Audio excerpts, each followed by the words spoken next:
Hi, I am Czarina Denisse Mirasol, and we'll talk about communication, flow, and process. So, before we start, let me ask a question. Can you imagine a life without communication?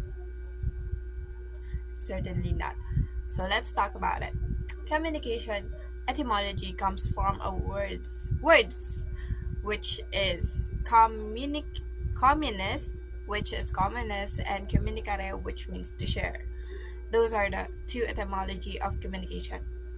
Moving on to the topic communication flow and process. Oh, let's define communication. Communication is exchanging of thoughts, ideas, and information with a purpose or a goal. So that's it. That's the basic definition of communication. So let's move on to the communication flow and process. Introducing the communication figure that is composed of various parts: sender, message, transmission, recipient, receiver, and feedback.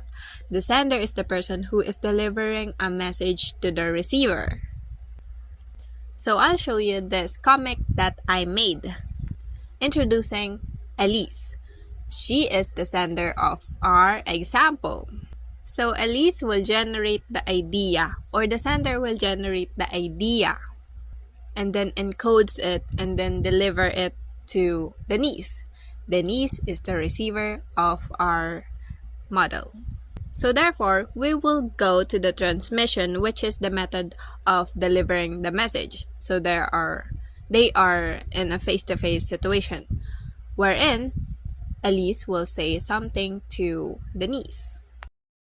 Last night, I confessed to my crush and he liked me back. So the sender sends a message to the receiver, which is Denisse. Then the receiver will interpret that idea and decodes that idea. Of course, she will think. She can say that, ouch, it hurts. Lastly, the feedback, which is the feedback for the response for the sender. And this will start the interaction. Let's say that Denisse said that, "Oh, really? That's good. I'm happy for you." Let's move on to the figure that shows the communication process. The sender is conveying a message to the receiver. She will develop the idea that will be transmitted to the receiver. The receiver will understand and interpret that message. Encoding is the process of developing the message, and then decoding is the interpretation of the message. And basically, that's how communication works. It is the feedback and the message. It goes two ways. So you see, there is an interaction and exchanging of thoughts, ideas, and information. That's all for today. Thank you everyone for listening, and I hope you learned something.